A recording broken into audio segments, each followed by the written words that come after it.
Hello, আজকে আমরা যাচ্ছি জামাই ষষ্ঠী সেলিব্রেট করতে। তো তোমরা ভাবতে পারো যে এত দেরিতে কেন, কারণটা পরে বলছি। আগে দেখে নাও আমার সাথে কারা কারা আছে। এই যে এখন শাশুড়ি হাই করছে, পাশে জামাই বসে আছে। জামাই ষষ্ঠীর মেন তো জামাই, তাকে ছাড়া হবে না। এই যে শ্বশুর। আর আজকে এই জামাই ষষ্ঠী উপলক্ষে আমার ভাই আর বোনও এসছে। আর এসছি হচ্ছে সপ্তপদীতে। তো এসে প্রচণ্ড ভিড়, মানে আমরা চেয়েছিলাম বুকিং করতে, কিন্তু বুকিং করতে পারিনি। তার কারণ ওরা বলেছিল যে চলে আসুন, ফাঁকা আছে, বাট এসে দেখছি ভিড়। তো অনেকক্ষণ ধরে আমরা এই যে ওয়েট করেছি। তো তারপর ফাইনালি আমরা জায়গা পেয়েছি যদিও। তো এই যে আমরা জায়গা পেয়ে গেছি।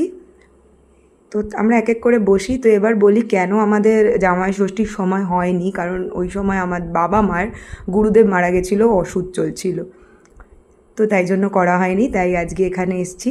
বাট এখানে এসে মানে ওপরে সিট তো পেয়েছি, তারপরেও আমাদেরকে আগের মতোই আবারও ওয়েট করতে হচ্ছিলো খাবারের জন্য। তো চলো এই সুযোগে তোমাদের এই জায়গাটা একটু দেখিয়ে দিই। অ্যাম্বিয়েন্সটা ভীষণই সুন্দর, আমার তো খুব ভাল লেগেছে, তোমাদেরও মনে হয় ভাল লাগবে।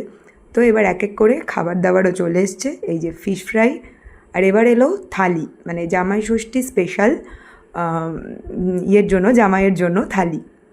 তো এক এক করে সাজিয়ে দিচ্ছে। থালির বাইরেও আমরা আলাকাটে অনেক কিছুই নিয়েছিলাম। তো থালিতে কি কি আছে বলছি। আর এই যে মানে এখানে থালিটা শেষ, এরপরে আলাকাটে আমরা এই যে শুক্তো নিয়েছিলাম, তারপরে রাইস, আর হচ্ছে এটা ছিল মাছের মাথা দিয়ে মুগ ডাল, দুটো নিয়েছিলাম। আর ঝুড়ি ঝুড়ি আলু ভাজা আমার মেয়ের জন্য, মেয়ের মিমির জন্য, এগুলোও নিয়েছিলাম। এই যে তারপর দেখলে চিংড়ি মাছের মালাইকারি, আর এইটা স্পেশাল জামাইয়ের জন্য ডাব ইলিশ।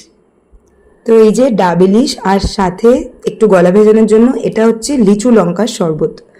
তো তারপরে আরও একটা নিয়েছিলাম, সেটা হচ্ছে ঘোল, দইয়ের ঘোল। থালিতে আছে লুচি, মানে কচুরি, ঝুড়ি ঝুড়ি আলু ভাজা, স্যালাড, এটা হচ্ছে ফিশ ফ্রাই, ডাল, এটা হচ্ছে শুক্তো, আর চিংড়ি মাছের মালাইকারি, একটা এঁচোড় চিংড়ি, আর হচ্ছে মাটন। আর সাথে আছে জামাই ষষ্ঠীর জামাই। এই যে জামাই বসে গেছে থালি নিয়ে খেতে। তো ফার্স্টে আমি একটু ট্রাই করে নিলাম ফিশ ফ্রাইটা। ফিশ ফ্রাইটা জাস্ট মানে দুর্দান্ত ছিল, একদম পিওর ভেটকি। একটুখানি পেঁয়াজ দিয়ে খেলাম, মানে দারুণ লাগলো, আর কিচ্ছু লাগছিল না, সত্যি পিওর ভেটকি ছিল, দুর্দান্ত খেতে ছিল। তো তারপরে এবার এক এক করে জামাইয়ের থেকে রিভিউ নেব। শুক্তো, শুক্তো